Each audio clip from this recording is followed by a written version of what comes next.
Acho que as pessoas elas pecam muito nesse aspecto aí. Sim. E falando em pecar, eu queria que você dissesse sobre se na Umbanda fala-se sobre a questão do pecado, se existem as regras, né, que as pessoas que são adeptas à religião elas têm que seguir, tais como na religião que a gente mais conhece, que o cristianismo tem, né? Os que é uma arma, capitais, né? Aquela coisa é uma toda. arma, porque usa do pecado para atingir o medo das pessoas, para manter ela dentro Exatamente. da religião, porque senão ela vai pro inferno. Para manter no cabresto, né? Digamos assim. Então, na Umbanda tem ou não tem pecado? Como é que é? Vamos lá. É muito complexo, porque essa religião, gente, é uma religião muito especial. Justamente porque você não precisa ser santo. Você não precisa ficar postando uma santidade, mostrando você é o santinho. Não, você pode ser quem você é, desde que você tenha disciplina, coerência, respeito e principalmente entenda o que você está fazendo. Então, esse pecado, né, ele vai muito além, porque eu sempre falo, né, que a gente precisa ser exemplo. Não adianta eu ser dentro e fora ser uma coisa. Então, esse pecado, ele está enraizado muito dentro de si. Eu não vejo que a Umbanda, ela traz esse pecado.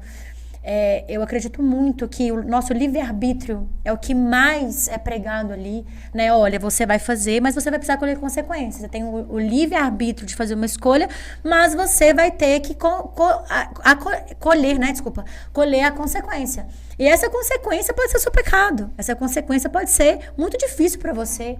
E às vezes você acha que você tá ali numa posição de fazer muito, você não tá fazendo nada. E aí gera ali, né, consequências e que você vai arcar com isso. Mas o pecado em si, não. A gente não lida com o pecado assim, não. A gente lida com o livre-arbítrio. Mas tem aquela consciência também, né, de que tudo que de ruim que você fizer, você sabe que haverá consequências de alguma forma. É a consequência. Se você pede coisa ruim, você vai receber coisa ruim. Queria agradecer a galera que está acompanhando. O chat está bombando aqui, tem muita gente aqui. E que bom. A Cristiane Costa mandou R$10, mas ela não fez a pergunta dela. Faça sua pergunta aí, Cristiane, que eu vou tentar localizar ela no chat. E galera que quiser perguntar, faça suas perguntas aí, que a gente vai tirar suas dúvidas no final, ou manda superchat para a gente estar interrompendo aqui e abordando o assunto que você mandar aí no chat para a galera. Ô Marcele, nesse episódio, como eu sou muito curioso, o que mais vai ter de pergunta é o que é. Ok, você bem. falou aí do axé. Pra quem acha que é só Cláudia Leite e Ivete Sangalo, o que é o axé, na verdade? O axé é o amém. O axé é a bênção. Quando eu falo axé pra você, eu te abençoo, eu te dou o melhor, eu tô torcendo por você. O axé, ele é o cuidar do outro, ele é uma emanar positividade pro outro. Então, amém, axé, Deus te abençoe, tá tudo interligado. Eu acho é isso. Que bacana. E os rituais dentro da Umbanda? Como funcionam os rituais? Existe ritual de sacrifício, alguns rituais simbólicos, com arquétipos? Como que funciona isso tudo? Sim. Quando a religião ela é cruzada, né? Cruzada que eu falo, igual eu vim do Omolocô, então acontece sim, tá? Mas a Umbanda em si não. A Umbanda, ela precisa fazer, às vezes, algum sacrifício, porque isso está conectado com as 7 linhas de Exu, com as 7 forças deles. Então, muitas das vezes a gente precisa respeitar, né, que algumas entidades elas se alimentam de um sacrifício, mas a nossa prática não é sacrifício animal, nossa prática é com banho de ervas, é com trabalhos de cura, trabalhos de benzimentos. Então, nós temos rituais, nós temos ritos, sim, de trabalho de abertura de caminhos, de trabalhos de fortalecimento da nossa fé, de fortalecimento de energia, de às vezes você tá ali com uma energia muito pesada, muito cansada, então faz uma limpeza no seu corpo, né, que automaticamente conecta com chakras, que conecta com o espírito, que vai conectando. Então a gente faz, mas a Umbanda, a Umbanda é pura, né, ela não trabalha assim totalmente com sacrifício, não. No início do episódio, você tocou no assunto de reencarnação, Sim. né? E a Umbanda tem essa crença na reencarnação, Sim. certo? E a gente tem uma vertente também do cristianismo, que é o cristianismo espírita, né? Mais voltado para a questão do Chico Xavier, aquela coisa toda. Queria que você explicasse qual que é a diferença nessa crença da encarnação, tanto do ponto de vista da Umbanda, como do Chico Xavier, da religião dele. Então, a nossa casa, por exemplo, nossa vertente é Umbanda e kardecismo. Então, a gente acredita real nessa encarnação, tanto ligada ao espiritismo quanto na Umbanda. Então, a gente une essas duas forças, né?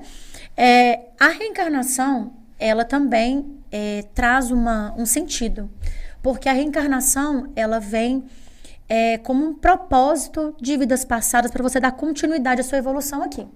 Então, muitas das vezes, né? Muitas das vezes não. Quando você reencarna, quando você está ali para reencarnar, você está nesse processo de voltar para a Terra, você faz um combinado. Então, você já sabe quem são os seus familiares, você já sabe o que você vai trabalhar, você já sabe as pessoas que vão ser difíceis com você. Você já sabe tudo. Só que quando você reencarna, você tem um apagão. Você esquece, você não lembra de mais nada. E aí você começa a viver esse desafio. Então, o nosso destino, ele já está um pouco traçado. Você já sabe o que você tem que fazer. Só que o livre-arbítrio, as situações vão fazendo com que a gente mude as coisas, procure um caminho mais árduo e depois acaba quebrando a cara e voltando para aquela linha de novo. Aquela coisa que você fala assim, não gosto de trabalhar disso, mas estou aqui tem muito tempo. E aí acaba que você sai daquilo, encontra o seu caminho. Você fala, não, encontrei meu caminho. Não é do nada. Então a reencarnação, né, segundo o espiritismo, segundo a Umbanda, ela está muito interligada no sentido de um propósito, da continuidade da evolução aqui nessa Terra. Então você reencarna várias vezes, de várias formas. Às vezes você pode ser o pai do seu pai, numa vida, depois você pode ser a amante do seu tio. Existem várias situações até você conseguir o seu propósito e conseguir evoluir. E chega um momento em que a pessoa ela para de ter essa encarnação ou não, né? A partir do momento que o espírito já é considerado completo, digamos assim, ela para de encarnar e volta para a fonte, né? Para voltar a ser um ser unicamente espiritual ou é eterno, esse ciclo de vir para a assim. Terra? Então, na verdade, as entidades, os guias espirituais, por exemplo, eles já reencarnaram como seres humanos aqui e depois eles ganharam uma evolução e continuam reencarnando para trabalhar com a gente aqui como uma divindade. Mas a gente não reencarna várias vezes até se tornar uma entidade, né? A gente não tem essa evolução. Mas nós vamos reencarnar por muitas e muitas vezes ainda. Então, cada pessoa e cada situação tem um tempo. Então, o que é meu tempo não é o seu. Então, às vezes, eu vou encarnar 1 milhão de vezes, você vai encarnar 10 mil. É diferente, depende da sua bondade aqui nessa terra, da sua caridade aqui nessa terra, do que você vem fazer, de você cumprir o que você realmente se propôs a cumprir. Então, tudo que você faz de bom, você evolui. Então, isso ajuda nesse processo de você voltar menos. A Thaís Alves está falando assim, mandou R$10,90. Obrigado, Thaís. Nós, filhos da casa, te amamos. Você nos salvou. Ó, você está mudando vidas mesmo, hein? Parabéns. A Luciane mandou R$10, mas não fez a pergunta dela. Faz a pergunta aí, Luciane.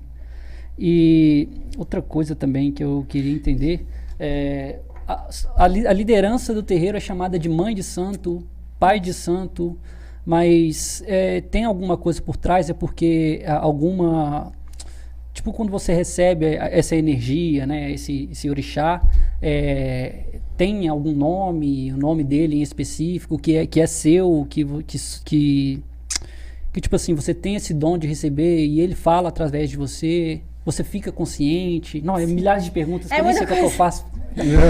Vamos lá.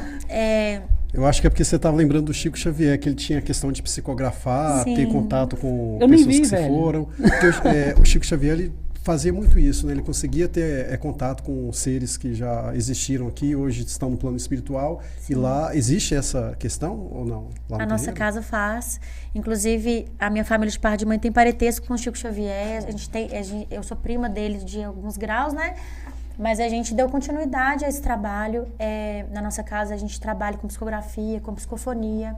Inclusive, na pandemia, o que fez a nossa casa crescer foi as lives, onde eu passava recados entes queridos através das lives e deixei salvo lá, porque eu falei, eu não tô mentindo, eu sei que eu tô falando a verdade, eu vou fazer o que eu tenho que fazer aqui e graças a Deus nessa época ajudaram muitas pessoas, então a gente também trabalha nessa vertente. Que bacana. E assim, querendo ou não, a gente é muito apegado às pessoas que fazem parte da nossa vida, né? Nossos pais, irmãos, amigos, e quando eles se vão, é uma tristeza absoluta, né? Tem aquele luto, aquela coisa toda. E assim, para a pessoa que está arrasada em função de um luto, né? Às vezes ela demora até anos para se recuperar e às vezes nem se recupera de tão apego que ela tinha a essa pessoa que se foi. Sim. Como que a Ubanda, ela consegue dar um conforto para a pessoa? Como que vocês lidam com a pessoa que está com essa dificuldade, chega para vocês pedindo orientação, aconselhamento? É muito complexo também, é muito complicado, porque esse processo do luto, ele é um processo muito individual. Então, a pessoa, né, ela fica nessa busca de encontrar sentido, de encontrar uma comunicação. Eu recebo várias pessoas evangélicas no meu terreiro que nunca acreditaram, mas quando perde um ente querido importante, vai lá no terreiro buscar ajuda, porque aí já nem lembra de religião, quer saber, é curador, certo? E a gente tem que tomar muito cuidado, porque hoje em dia existem vários terreiros, né, que cobram para usar essa dor da pessoa, né? Às vezes falam, vou te trazer uma carta, mas aí você me conta o nome da sua mãe, de que ela morreu, como é que ela era. E aí a pessoa dá a informação toda, e aí, né? E eu vou te cobrar ali R$50 para eu te passar essa carta. E usa da dor da pessoa. Então a gente trabalha como tratamento espiritual. Na nossa casa a gente trabalha como tratamento, por quê? Porque a gente não está ali para entregar uma bênção para você de um dia para a noite. A gente quer que você recupere. A gente fala que a nossa casa é um hospital, né? Um CTI, um UTI. Eu sempre falo, gente, olha, aqui na nossa casa é um UTI. Não tem ninguém aqui bem. Então vamos respeitar a dor individual. Então esse luto, ele é um tratamento, ele é um trabalho. Ele não é de um dia para a noite. Então o acolhimento, né, o autocuidado, muitas das vezes cuidar da pessoa, às vezes acendendo uma vela para o anjo de guarda dessa pessoa, emanando luz, orações, tudo isso vai ajudando a pessoa a confortar. Então a nossa prática é muito pela fé. Então a gente tem muito respeito por esses processos, porque são processos muito lentos mesmo, né? E a nossa religião, ela traz esse conforto, sim, só como um tratamento mesmo.